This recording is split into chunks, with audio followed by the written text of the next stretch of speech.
नमस्कार, मी डॉक्टर मच्छिंद्र बांगर महाराष्ट्रातील देशातील हवामान परिस्थिती संदर्भात ताजा अंदाज देणार आहे। कोरड्या हवामानामुळे बंगालच्या उपसागरात बनत असलेल्या कमी दाबांना अपेक्षित साथ मिळत नसल्यामुळे त्याची तीव्रता कमी होते। दक्षिण भारतात तयार झालेलं कमी दाबाचं क्षेत्र हे केरळ मार्गे अरबी समुद्रात सरकलं असलं तरी त्याला फारशी गती मिळालेली नाही। भारतीय हवामान खात्याच्या वेबसाईटला आपण तपासलं असता पुढील 4 दिवसांमध्ये एक कमी दाबाचं क्षेत्र बंगालच्या उपसागरात बनणार आहे। त्याची तीव्रता अधिक वाढण्याची शक्यता असून त्याचं डिप्रेशनपर्यंत प्रभाव जाण्याची प्राथमिक शक्यता आहे। ज्यांनी या चॅनलला सबस्क्राईब केलं नसेल, दररोज व्हिडिओ बघतात, त्यांनी देखील या चॅनलला सबस्क्राईब करायचा प्रयत्न करा की जेणेकरून तुम्हाला दररोजचं नोटिफिकेशन येईल आणि तुम्हाला नवीन अपडेट हवामानाविषयी समजेल। आजपासून थंडीची लाट हळूहळू कमी होऊ लागेल। पुढील 8 दिवस 21 तारखेपासून पुढे हळूहळू थंडी कमी होईल। 23 तारखेपासून तर जवळपास 29 ते 30 तारखेपर्यंत महाराष्ट्रामध्ये तयार होत असलेल्या ढगाळ परिस्थितीमुळे व बंगालच्या उपसागरात तयार होत असलेल्या डिप्रेशनमुळे थंडीचं प्रमाण कमी होण्याची शक्यता आहे। सध्या महाराष्ट्रात थंडीचा जोर असून अनेक ठिकाणी 10 अंशापेक्षा कमी थंडी झाली आहे। पर्यायाने ह्या थंडीचं प्रमाण देखील आता 2 दिवसात कमी होईल। त्यामुळे पिकांवर परिणाम करणारी आणि जनावर आणि माणसांच्या प्रकृतीवर परिणाम करणारी थंडी 2 दिवसात कमी व्हायला सुरुवात होईल आणि आठवडाभर थंडी गायब होणार आहे। ICMWF मॉडेलच्या व्हर्जननुसार बघतो एक डिप्रेशन बंगालच्या उपसागरात तयार होईल, परंतु भूभागावर आल्यानंतर त्याला फारशी गती मिळत नसल्यामुळे त्याचं वादळात रूपांतर होईल असं सध्या तरी ICMWF मॉडेलने नाकारण्यास सुरुवात केली आहे।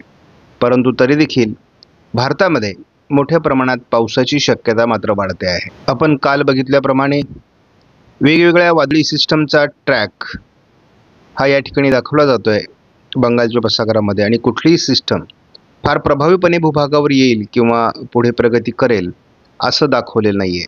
बंगालच्या उपसागरात वादळी सिस्टम बनणार ही सर्व मॉडेलची असलेली खात्री डिप्रेशनपर्यंत जाईल असा प्राथमिक अंदाज आहे। मात्र पुढे जाऊन ही सिस्टम चक्रीवादळ बनणार का याविषयी मात्र साशंकता निर्माण होती आहे। आपण कोणतेही मॉडेल तपासले तर बंगालच्या उपसागरामध्ये सिस्टम बनणार ही स्पष्टता आहे, परंतु तिची तीव्रता किती वाढते यावर सर्व बाबी भविष्यातील अवलंबून असतील। आपण काल देखील या मॉडेलचा धावता अंदाज घेतला होता आणि यानुसार महाराष्ट्रामध्ये 23, 24, 25 असं थोडं वातावरण तयार होईल। त्यानंतर विदर्भामध्ये 28, 29, 30च्या दरम्यान किंवा 1, 2, 3च्या दरम्यान एक वातावरण निर्मितीची शक्यता आहे, कारण हे डिप्रेशन जेव्हा भूभागावर येईल तेव्हा त्याची तीव्रता कमी होणार असून त्याला फारशी गती मिळणार नाही। बरेच मॉडेल या सायक्लॉनची किंवा वादळाची जी ट्रॅक दाखवली जाते ती बंगालच्या उपसागराच्या अंतर्गत भागातूनच बांगलादेशकडे जाताना दाखवली जाते। त्यामुळे यदाकदाचित हे वादळ भूभागावर फारसा परिणाम करणार नाही अशी देखील शक्यता आहे। साधारण 19 तारखेपासून 25 तारखेपर्यंत जो वादळी दायरा दाखवण्यात आलेला आहे तो या ठिकाणी आपण बघतो। यानुसार या भागामध्ये वादळाची निर्मिती होईल, परंतु त्याचं भविष्य कसं बनेल यावर मात्र थोडा अजून वेळ द्यावा लागेल। साधारण 27 नोव्हेंबरला ICMWF मॉडेलच्या या व्हर्जनने या वादळी सिस्टमचा अंदाज दिला आहे। महाराष्ट्रात त्याचा किरकोळ परिणाम होईल असं दिसते। आत्रेय शेट्टी याने एका एक्स पेजवर दिलेल्या माहितीनुसार महाराष्ट्राच्या थंडीचं प्रमाण आपण बघतो की जवळपास बऱ्याच विभागामध्ये 8 अंश सेल्सिअसच्याही खाली गेलेलं आहे। त्यामुळे अशा पद्धतीची थंडी निर्माण होणं लानिना कंडिशनची परिणाम असू शकतात, कारण उत्तर भारतामध्ये तसे WD नाहीत, दक्षिणायन चालू आहे आणि आपल्याला माहिती आहे की रात्र मोठी आणि दिवस लहान अशी परिस्थिती आहे। थंडीला अनेक घटक कारणीभूत आहेत आणि बऱ्याच तज्ज्ञांनी आणि हवामान खात्याने देखील नोव्हेंबरमध्ये कमी थंडीचे अंदाज दिले होते, मात्र आपण प्रत्यक्ष त्यावेळी सांगितलं होतं की थंडीचं प्रमाण अधिक राहील आणि महाराष्ट्राने नोव्हेंबरमध्ये अधिक थंडी अनुभवली आहे. परंतु पुढील काही दिवस म्हणजे साधारण 23 तारखेपासून तर पुढे 30 तारखेपर्यंत किंवा 2 डिसेंबरपर्यंत थंडी कमी राहण्याची शक्यता आहे, कारण एक वादळी सिस्टम विकसित होणार आहे. थंडीच्या प्रमाणात GFS मॉडेलने कसा बदल दाखवला ते बघणार आहोत. आज 20 तारखेला महाराष्ट्रामध्ये बऱ्याच भागात थंडी आहे. उद्यापासून थंडीच्या प्रमाणात घट व्हायला सुरुवात होईल. 23 तारखेपासून पुढे थंडी गायब होणार आहे. मात्र पुन्हा एकदा मध्ये 26, 27, 28 तारखेला थोडी उत्तर महाराष्ट्र, मध्य महाराष्ट्र, मराठवाडा थंडी वाढणार आहे. मात्र पुन्हा एकदा 29 पासून थंडी गायब होईल. पण 23 तारखेपासून जर पावसाचा अंदाज घेतला GFS मॉडेलचा, तर महाराष्ट्रात फारसं वातावरण तयार होताना दाखवण्यात आलेलं नाहीये. मात्र थोडं रत्नागिरी, सिंधुदुर्ग, सांगली, साताऱ्यात पावसाचा अंदाज देण्यात आलाय. याच भागामध्ये 25 तारखेलाही अंदाज आहे. बंगालच्या उपसागरामध्ये बनत असलेली एक डिप्रेशनची सिस्टम म्हणजे हवामान प्रणाली किती प्रभावी ठरते यावर सर्व बाबी आहे. परंतु आता या प्रणालीचा मार्ग हा बंगालच्या उपसागराच्या पूर्व किनारपट्टीवरून पश्चिम बंगालकडे सरकण्याची शक्यता आहे. त्यामुळे या बाजूने गेल्यास ओरिसा, पश्चिम बंगाल आणि पूर्वेकडील काही राज्यांमध्ये याचा परिणाम होईल. महाराष्ट्रावर याचा परिणाम होणार नाही असा GFS मॉडेलने स्पष्ट अंदाज दिला आहे. न्यूमेरिकल मॉडेल प्रिडिक्शनच्या अंदाजानुसार हवामानात किती बदल होत आहेत ते बघूयात. कारण थंडीचे दिवस आहेत, कोरडं हवामान आहे. या काळातील कोणतीही सिस्टम फारशी भारतावर प्रभावी ठरत नाही.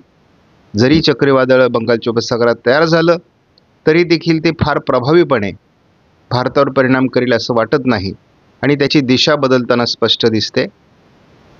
आपल्याला महाराष्ट्रावर ढगाळ परिस्थिती साधारण या काळात तयार होईल असं दिसते. छत्तीसगड, झारखंड, ओरिसा या किंवा पश्चिम बंगाल या राज्यांवर परिणाम होण्याची शक्यता आहे. महाराष्ट्रात केवळ ढगाळ परिस्थितीचा अंदाज आता सकाळी 4 डिसेंबरपर्यंत देण्यात आला आहे. त्यामुळे महाराष्ट्रातील शेतकऱ्यांना वादळी परिस्थितीची फार भीती बाळगण्याची गरज नाही. परंतु कोणती सिस्टम नेमकी कोणत्या दिशेने जाईल ते अजून निश्चित व्हायचे, कारण अजून ही सिस्टम बनायची आहे. सिंधुदुर्ग, सांगली, कोल्हापूर या भागात 23 तारखेला पावसाचा अंदाज आहे. 24 तारखेला घाटमाथ्यावर संपूर्ण सह्याद्रीच्या पर्वतरांगांवर ढगाळ परिस्थिती निर्माण होईल. थोडं सांगली, सोलापूर, सातारा, सांगली, कोल्हापूर आणि रत्नागिरी, सिंधुदुर्गमध्ये हलक्या पावसाची, तुरळक पावसाची शक्यता आहे. हवामानात मोठा बदल होतोय. 25 तारखेलाही महाराष्ट्रात विशेष पाऊस नाही. केवळ पश्चिम महाराष्ट्राच्या म्हणजे सोलापूर, सांगली, कोल्हापूर, सातारा, थोडं रत्नागिरी, सिंधुदुर्गमध्ये आणि पुण्याच्या काही भागात ढगाळ वातावरण. या पलीकडे आता सिस्टमने 23, 24, 25 फारसं वातावरण दाखवलेलं नाही. शिवाय जे सिस्टम बंगालच्या उपसागरात बनणार आहे ती थोडी दिशा बदलते आहे. साधारण आपण बघतो की ही सिस्टम किनारपट्टी भागामध्ये 28-29च्या दरम्यान येईल. त्यामुळे आंध्र प्रदेश, रायलसीमा, ओरिसा या राज्यांवर त्याचा परिणाम होईल. छत्तीसगडवर परिणाम होईल.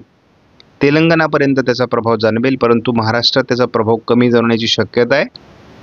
30 तारखेला केवळ ढगाळ परिस्थिती महाराष्ट्रात होऊ शकते असा प्राथमिक अंदाज आहे. गडचिरोलीत थोडाफार वातावरण दक्षिणेला बनू शकतं. 1 तारखेला मात्र महाराष्ट्रात तुरळक पावसाची शक्यता निर्माण होणार आहे. हे स्थानिक क्षेत्र आहे. आपण बघतो महाराष्ट्राला ओलांडून मध्य प्रदेशमध्ये पावसाळी परिस्थिती निर्माण होणार आहे. परंतु महाराष्ट्रावर त्याचा परिणाम होण्याची शक्यता कमी वाढते. पण काही ठिकाणी स्थानिक वातावरणाची शक्यता नाकारता येत नाही. 2 डिसेंबरला देखील भारतामध्ये स्थानिक वातावरण निर्माण होईल. मात्र या काळात ज्याही ठिकाणी पाऊस पडेल त्या ठिकाणी हलक्या गारपिटीची देखील शक्यता राहणार आहे. कारण उत्तर भारतातील WD पर्यंत त्याचं कनेक्शन जोडलं जात असल्यामुळे डिसेंबरच्या सुरुवातीला होणारा पाऊस काही राज्यांमध्ये म्हणजे खास करून मध्य प्रदेश, छत्तीसगड, झारखंड, अगदी ओरिसापर्यंत हलकी गारपीट देऊ शकतं. त्यामुळे महाराष्ट्रात जे काही ढगाळ वातावरण, स्थानिक वातावरण तयार होतं आहे, यामुळे थंडी गायब होणार आहे. म्हणजे आपल्याला सुरुवातीला डिसेंबरमध्ये थंडी जाणवणार नाही. त्यामुळे सुरुवातीला डिसेंबरच्या हलकं पावसाळी वातावरण मराठवाडा, विदर्भामध्ये तयार होईल, परंतु थंडी गायब होईल. मात्र फारसं पावसाळी वातावरणाचे संकेत नाहीत.